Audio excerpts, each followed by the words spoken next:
Okay, I've had this amplifier for a couple months now, and I've used it a little bit to see what it sounds like, but I wanted to do just a quick review of the Fender Rumble 25 bass amplifier.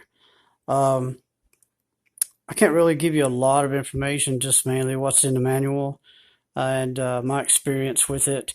I would say this is loud enough for maybe your practice room, your bedroom.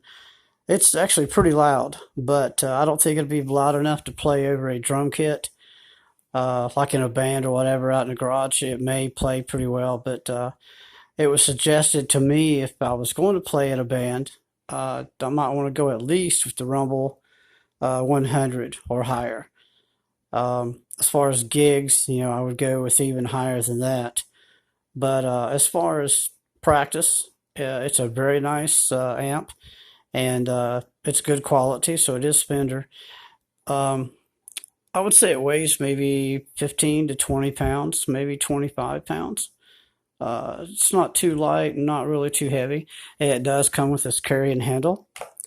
And on top here, you can see it does have the controls. So you have your input where you plug in your bass. You have the volume. And here is the overdrive.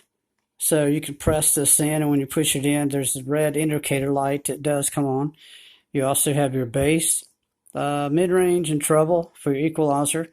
And there is a contour button here to add more distortion to your bass.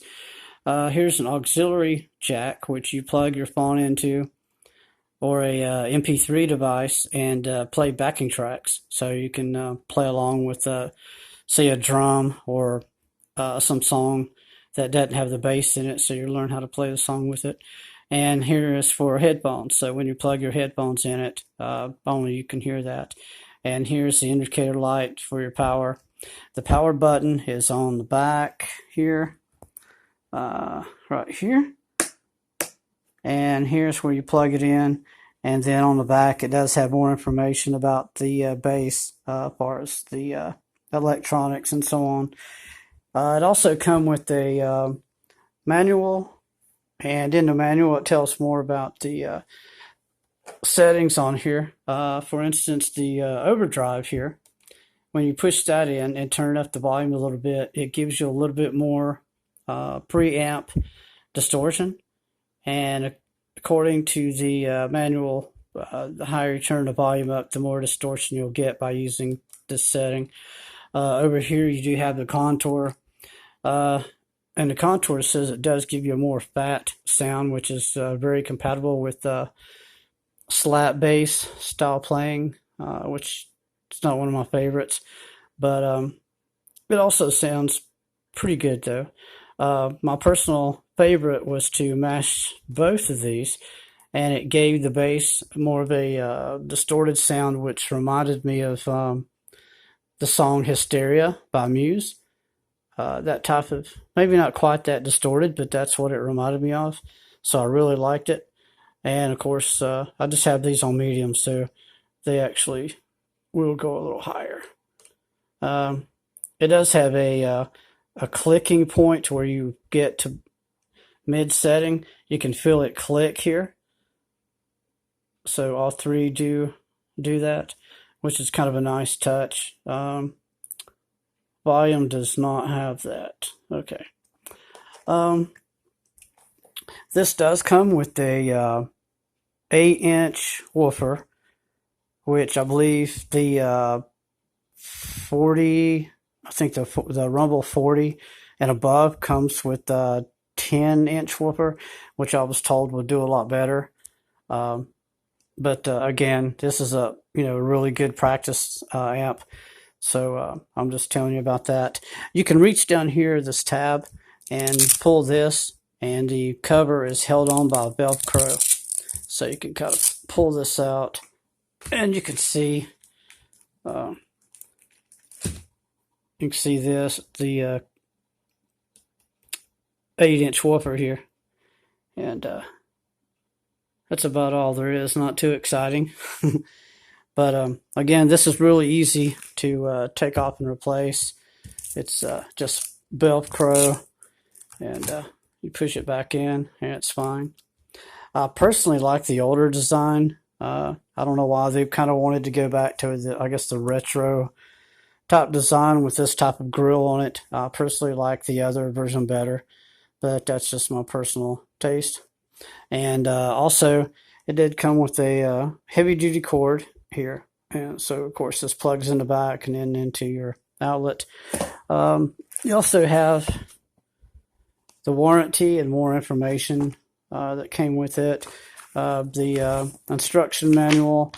And this instruction manual, of course, as you can see, is for the Rumble 15 and the Rumble 25, which is this one.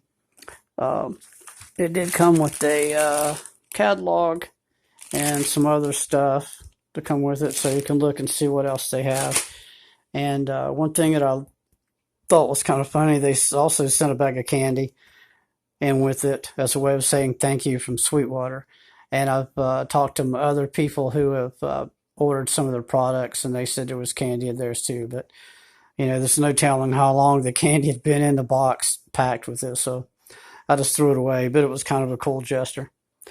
But again, this is the Fender Rumble 25, and it doesn't have as many settings up here. I believe the 40 actually has the gain and the contour, but there's also like a vintage and modern and one other setting on it in addition, so you can get a little bit more distorted and different types of sound for your particular playing style.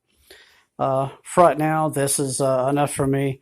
I'm not really into the distorted and pedals and all that stuff right now. I'm just still trying to learn how to play, and it does sound really good though. I played my Yamaha. If you see my other videos, my Yamaha 174 Mango finish bass, it sounded really good with that. And even with my Burning Fire Glary bass, it sounded really good. So I'm still a beginner, so I don't know a lot about different bass sounds and different products, but I have done a lot of research, and a lot of people really like this one for regular play, just to play at home and learn how to play bass and play with your friends. But as I said, I would probably go as suggested if you're going to play with a band, especially with a drum kit and a guitar player, electric guitar player. I would probably go with the 100, the Rumble 100, because a little bit more power. But this one does sound good, and I will be doing a sound demonstration later on, something simple, to let you know what the different settings sound like. And it's kind of late at night, and I don't want to disturb my neighbor next door. But again, I just wanted to show you this and kind of give out some basic information for anyone that might be looking for an inexpensive amp, maybe their first amp for their bass. This one cost me around $129. I bought it from Sweetwater through eBay store, and it was free shipping.